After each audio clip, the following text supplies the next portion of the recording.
back to Block TV. It's time now for Hodl with Hedl, a chance to zoom out for a moment and take a wider perspective on some of the heady issues that dominate the crypto markets as a whole. And to guide us on this journey of discovery, we're joined as usual by early Bitcoiner and thought leader Dan Held, Director of Business Development at Kraken. Dan, pleasure to see you again. Always a pleasure. All right, now Dan, kicking off this week, a little bit of drama in the crypto sphere. We've got Bitcoin Twitter handle going a bit nuts. We've got domains like bitcoin.com having all sorts of issues. And as a man who was integral in the development of some of these, as you've mentioned here on the show in the past, you first led the redesign of bitcoin.com way back in 2014. Tell us a little bit about what's going on here and what you think is happening behind the scenes. Yeah, so since Bitcoin's decentralized, that means that the control over the brand narrative doesn't have a centralized sort of mechanism to regulate that. So, there isn't a company that's gone out and registered Bitcoin.com and Bitcoin Twitter handle and Bitcoin on Facebook and Bitcoin on Instagram. It's kind of been a decentralized effort. So you've got different individuals or different companies that have purchased these assets over time. I remember back in 2013, Bitcoins.com was owned by Mt. Gox, and they had kind of used it as like a new user acquisition funnel. And then Bitcoin.com was purchased by Roger Ver in January 2014 out at BTC Miami. And after purchasing Bitcoin.com, he leased it to blockchain.info in the year 2014. And so that was one of the projects I led up when I was a product manager at blockchain.info, was the redesign of Bitcoin.com. So the first Bitcoin.com redesign we did in 2014, we hypothesized that, how can I buy Bitcoin was like the first question, or the question that really users wanted answered on when they visited Bitcoin.com. And it looks like they largely have doubled down on that one marketing message on that domain, which is that users who land on Bitcoin.com are likely to want to purchase something. But due to the really contentious and kind of civil war nature of the hard forks in late 2017, there were certain high net worth individuals like Roger who purchased domains like Bitcoin.com and unfortunately use it to trick newcomers. So I would be totally okay if someone wanted at Bitcoin.com and you've got Bitcoin in Bitcoin Cash, but the fact that Roger labels them incorrectly or has used the incorrect logo or has defaulted to Bitcoin Cash as the first currency that you can buy on there, I think is really disingenuous and honestly kind of gross. Okay, and I mean, Twitter, Bitcoin.com, design elements aside, now we're seeing just in the last couple of days some very interesting action happening at the @Bitcoin Twitter handle. What can you tell us about what's happening there? Well, the @Bitcoin Twitter handle as well was hypothesized to be owned by Roger. That was kind of like the common narrative in the space, because the Bitcoin Twitter handle as well was tweeting things around Bitcoin Cash. But over the last couple of days, there's kind of been this new rumor that the owner of it has changed their kind of tune as to what content should be on there, whether it be, and it's being more Bitcoin content oriented now, which is really, really exciting. The Bitcoin Twitter handle switched their website from Bitcoin.com to Bitcoin.org, which is a Bitcoiner website rather than Bitcoin Cash. So we're seeing a really cool, I think, a really cool switch or turn of the tides for the Bitcoin account. So I'm really excited to see what's going to happen over the next couple of weeks, because the account hasn't really done too much other than deleting all these old Bitcoin Cash tweets and changing the website. So I think that's a pretty optimistic signal. Not a lot has happened pro Bitcoin with the account for over 2 years. So this is exciting. I think it's important that the @Bitcoin Twitter handle reflects what 99% of the market would perceive as Bitcoin. And if that handle can be kind of better representative of Bitcoin, I think we're going to see, that's a hugely beneficial thing for funneling newcomers to the right type of Bitcoin. 99% of newcomers are not looking for Bitcoin Cash, and this is easily verified if you go look at Google search trends. Certainly, I suppose, but I want to ask as well, Dan, looking at this particular issue, if we were to sort of pull back a bit and look at this, I suppose, from an outsider's perspective, do you think that this sort of, I guess, for lack of a better term, petty squabbling inside who controls what and the marketing and sort of branding elements that happen here, as you stated earlier, this decentralization, which in some ways makes Bitcoin so strong, but I suppose from a branding marketing perspective and maybe certain elements of governance make it a potential target for those who wish to sort of usurp the message. Do you think that that reflects badly on the industry, and what do you think needs to be done to overcome some of these hurdles? I think it's just natural, given that the marketing message was going to be decentralized, then the kind of balkanization of that narrative and control over that narrative was destined to happen. I don't think forks as a governance mechanism were really thought about by Satoshi. Forks are a terrible way to do governance because you split the social consensus. And the social consensus is what binds the community together, and ultimately is what gives Bitcoin value, is our kind of shared community and belief in it. So when you split that community via forks, you've really done a bad thing where you fragmented that group into two pieces. And so, I think there was one side, the Bitcoin Cash side, that really felt strongly that they were correct, or that they had a legitimate claim over the ownership of the Bitcoin brand. But I think the only individuals that really believe that anymore are Roger. And I think the only person he's tricking is himself. The fact that 99% of the rest of the space, we look at volume, we look at market cap, we look at Google search trends, Bitcoin has won. So, sticking on to that, Bitcoin Cash might be a contender, it's not. The race is over. So, really these domains should reflect Bitcoin.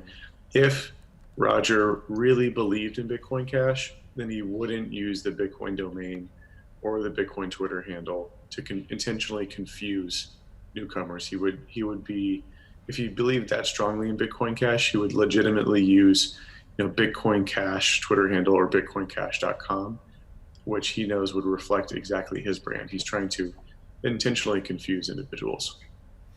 But certainly, if we look back through history, Roger Ver was a critical, element of early Bitcoin and early Bitcoin adoption. Obviously being named the Bitcoin Jesus at some points in the past. Now there's such a tide against Bitcoin Cash and his sort of fork in the Bitcoin community that wasn't that popular, didn't receive that sort of mass adoption within the crypto sphere that he was hoping for. What do you think the sort of state of his reputation is within the sphere at this point, given all the drama that's going on around all of this? Yeah, that's a great question. And I sold my first crypto company to Roger. So Roger and he reached out originally to negotiate the deal on behalf of blockchain.info. And after they acquired ZeroBlock, so blockchain.info acquired my first product, which is called ZeroBlock, I spent a bunch of time with Roger out in York in the UK. So I've spent a ton of time with Roger. I've gotten to know him over the years. And this is entirely self-inflicted. It's entirely ego-driven. And I think he's pretty much destroyed his reputation. So, Bitcoin doesn't really care. Bitcoin is like this giant glacier. It's going to keep moving. It's going to keep crushing things in front of it. And if you're on the wrong side of that, then you're on the wrong side of history. So Roger's largely lost almost all of his credibility. It's unfortunate too, because, it was nice of him giving away free BTC to get people into Bitcoin. However, I saw the negative effects of what Roger used to do, and I don't think many people understand this. When Roger would go pester the restaurant owners, because I sat at those dinners, it was really uncomfortable. Most people really didn't want to accept Bitcoin, but he'd pester them for 30 minutes, and then they'd finally do it. And once they did it, yeah, sure, they'd maybe accepted a little bit of it in Bitcoin, but then we'd come back a week later, and they wouldn't accept it anymore. So really, it was just more of a self gratification for Roger that Bitcoin was meant for payments. but he had no data, nor did he ever try to be objective about how effective his efforts were. And I was there for literally a dozen of these. None of these restaurants accepted it after a couple of weeks, or maybe they just did when Roger came in. But largely, it was just stroking Roger's ego on what Bitcoin's use case was for. But this was back in 2013, 2014. If he had been objective at all and looked at like how many other people other than himself were doing this, then he would have realized that Bitcoin isn't very useful for payments. So I'm not sure if many people have heard that story, but I think it should be known because I was there, and that's what largely turned me off from payments. And I think he's done more damage than good in that regard, because he set expectations to where expectations were now Bitcoin is only useful if it competes with Visa. And so when he did that, it misaligned expectations in the mainstream media with consumers, and I think largely damaged Bitcoin's narrative for years. So we're just now finally getting over that misalignment. And if he had all been objective, if he had gone back and gone, okay, how effective is this really? Do consumers really want to spend something that's harder to use, more expensive, and slower? The answer would have been a resounding no. Now, talking about the sort of narrative line that comes through there. Now, obviously, as it stands right now, we've seen a resurgence through the first half of 2019, and still with Bitcoin taking an absolutely dominant run of the market, now hovering around 69%, just under 70% of total market cap in Bitcoin. But there are some that say that Bitcoin maximalists, Bitcoin supremacists, whatever you wish to call them, or whatever the subtle distinctions are really, promoting Bitcoin at the expense of other projects in the crypto sphere, in the crypto space, that potentially, could add something to the sphere as a whole. Some going as far as to say that those Bitcoin advocates are hostile to others in the industry, and are willing to cut out their own sort of kin, as it were. What's your take on the sort of the interplay between those in the Bitcoin community and altcoin communities? Yeah, that's a kind of a fun question to dive into. The term Bitcoin maximalism came from Vitalik. So first of all, the term was used to disenfranchise a portion of users in crypto that were Bitcoiners. So Bitcoiners before they were called Bitcoin maximalists, were just Bitcoiners. It wasn't this term maximalism. This term maximalism was coined by Vitalik Buterin, the founder of Ethereum. And he used it to marginalize the only people in the room that had a rational voice. These were the people in the room going, hey, wait a second, Ethereum is cool, we definitely like it, but there's a lot of things that aren't working here. And we're concerned that you're raising money, you're doing a giant 70% pre-mine, which pre-mines back then were kind of a very unethical thing to do. We're like, wait, you're raising all this money and you haven't delivered anything. We're a little bit concerned about this. And so Vitalik is equally as brilliant as an engineer as he is a marketer. And so when he knew he had to marginalize his voice in the room, that was going to throw cold water on his idea. And so in Silicon Valley, he was largely successful by labeling Bitcoin maximalists as Luddites and conservatives. And some of that narrative is stuck around till today, putting this label of toxicity on them. So Bitcoin maximalism, what it is I think just a very practical, rational, cold, hard take on, okay, this tech was built. I think blockchain technology was built to build Bitcoin. To believe that blockchain tech was just built and then Satoshi randomly built Bitcoin as the first application, I think is extremely disingenuous to Satoshi. I don't believe in developer worship, but certainly we should look at why an engineer built something and be like, oh, wait a second, he must have built this technology to build Bitcoin. So I find that really disingenuous. Bitcoin maximalism, what it really describes is a spectrum between no-coiners, or individuals that believe that any cryptocurrency isn't really a good use case, and between that and kind of between no-coiner and multi-coiner. So multi-coiner would be, I believe in all the different potential Bitcoin, or all the potential Bitcoin derivatives, Litecoin, Ethereum, everything else. And so, Bitcoin, being a Bitcoin maximalist is actually more of a moderate ideology. It's not rejecting all the coins, and it's not accepting all the coins. There's no reason why we have to accept that the other narratives that have been crafted in this space around world computers or dApp platforms or a silver to Bitcoin's gold.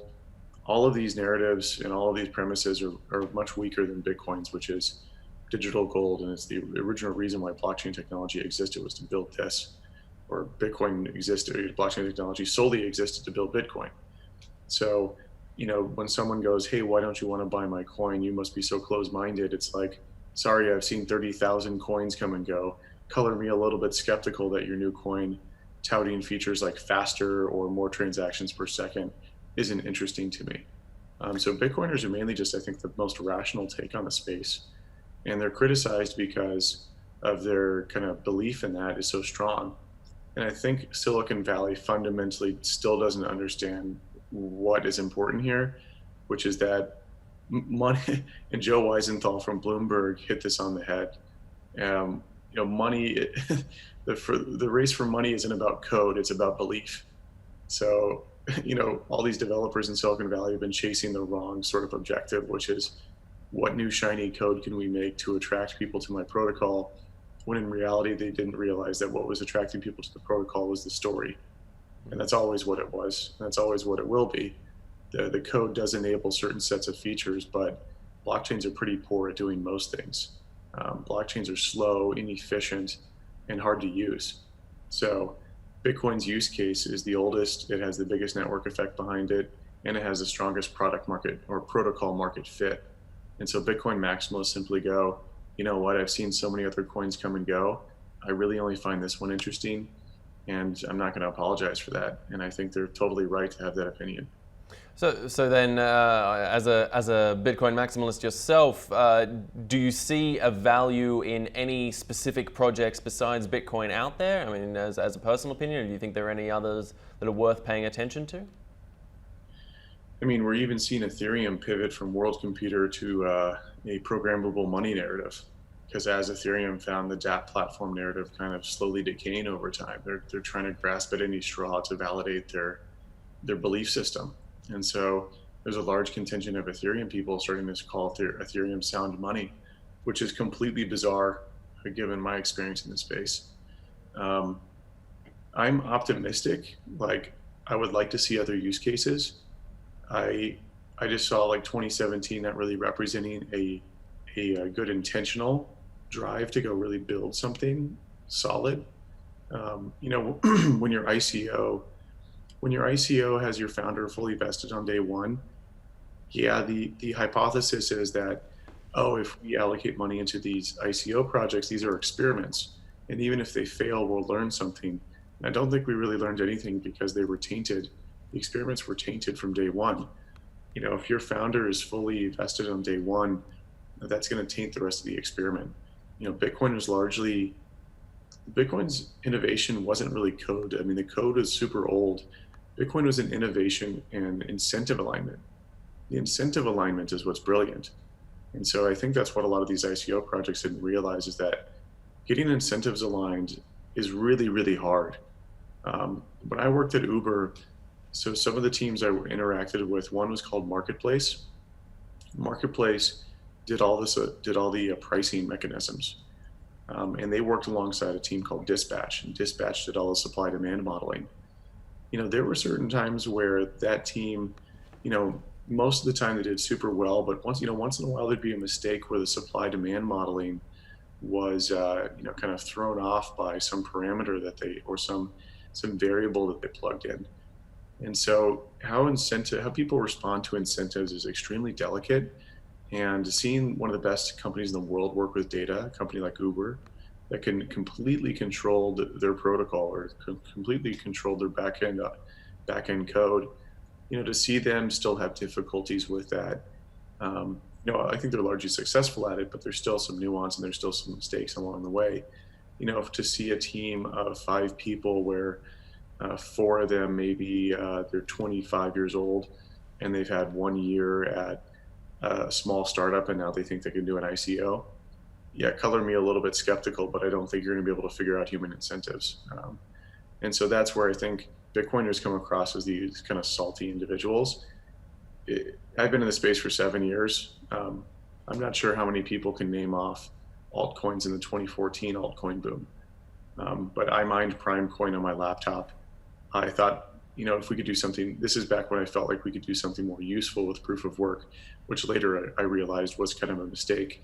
But the path to maximalism, I think, largely starts with multi-coinism. And after trying all the coins, then you realize over time, you're like, wait a second, there's only one that really excites me that much. So my path didn't really just start with one coin. Bitcoin was the only coin when I started, but I did dabble in other things like Lightning and played around with, Prime Coin. So it's not like most Bitcoin people I know dabbled in all these different coins and came back to Bitcoin. So I want to see if sort of your opinion goes even that little bit further than what you suggested about Bitcoin's primacy, because in fact we've got, I don't know if you saw the recent thread from Udi Wertheimer criticizing what he called the Ethereum post-mortem. He made a statement where he said that it was possibly that the Ethereum was to blame for a lot of the dangerous ICOs that came out in 2017 that took a lot of people's money, that ended up, as a sort of very negatives for the space and were inevitably scams, and these came out on the Ethereum network. And he says that Ethereum, and Vitalik specifically, has some responsibility in that fact. Do you think that narrative stands up to your scrutiny? Absolutely true. I think the fact that the Ethereum community didn't actively push back against this, right now they're claiming that they did, but I was there. I did not see that in the slightest, and I was in the middle of it. San Francisco was a hotbed of ICO activity. And I don't want to stifle innovation, and so I understand, that people don't want to be too critical of new technology, but we can be critical of things that are objectively wrong, like fully vesting founders on day one, having crazy rounds of like 30 million to 100 million being raised for a seed round. That's going to massively misallocate incentives for the founders. And so no one really spoke up other than a few of us out here, including me. And no one cared. No one cared that we spoke up and said this was wrong. People said, I'm making fistfuls of money over here. Why are you criticizing me? You must be a Bitcoin maximalist. It was just like, no, I'm more of a realist. I don't really self-identify as a maximalist. I identify myself as a Bitcoin minimalist or a realist. And I'm like, sorry, I have standards. Sorry, I'm critical. And the Ethereum community, I think, largely allowed this to happen because before Ethereum, there were some altcoins that had a pre-mine, but those altcoins were kind of doomed, or those altcoins were kind of frowned upon due to that pre-mine. But Ethereum made the pre-mine popular. So that was the problem, is that Ethereum socialized the idea of a pre-mine being just as equal as Bitcoin. And that's where you see consistently on the Ethereum side, what happens is they consistently use false equivalencies to make themselves analogous to Bitcoin. So for example, they'll be like, our launch was just as fair as Bitcoin because Satoshi mining early was equal to a pre-mine, and that's not at all what Bitcoin was. And that's why I wrote Bitcoin's distribution was fair, an article that comprehensively walks through this. And you'll see the Ethereum community doing this now as well, where they try to mix their monetary policy and say that it is equivalent to Bitcoin's, and it absolutely is not. And they're also trying to take their narrative and make it analogous to Bitcoin. And so they try to cozy up to Bitcoin and make this false equivalency because Bitcoin gives them legitimacy. And so I find that really, kind of very dishonest. And I think we're finally seeing that kind of all play out now, where as the price has dropped, people start to re-examine their assumptions. They start to re-examine the narratives that they bought into, and they're realizing that a lot of these narratives don't make sense. So, if Ethereum for Bitcoiners really represents kind of a drop in ethical standards, and that's why we saw the ICO boom, is if Ethereum could do it, and they were validated by Silicon Valley as super innovative and kind of forward thinking, then how dare you criticize my new ICO? Because this could just be the new Ethereum. Well, we'll have to we'll follow closely how these narratives continue to play out. It's an ever-changing space, and I don't think this is the sort of final state that we're in now, so we'll have to see what continues to happen in the future. But in the meantime, I want to thank you, Dan, Held, for joining us on this week's Hodl with Hedl. Look forward to more discussions next week, where I'm sure there'll be plenty for us to go over. In the meantime, thanks so much for being with us, and stay with us at blocktv.com for all the latest in news and information. I'm Asher Westrop Evans. Thanks for watching.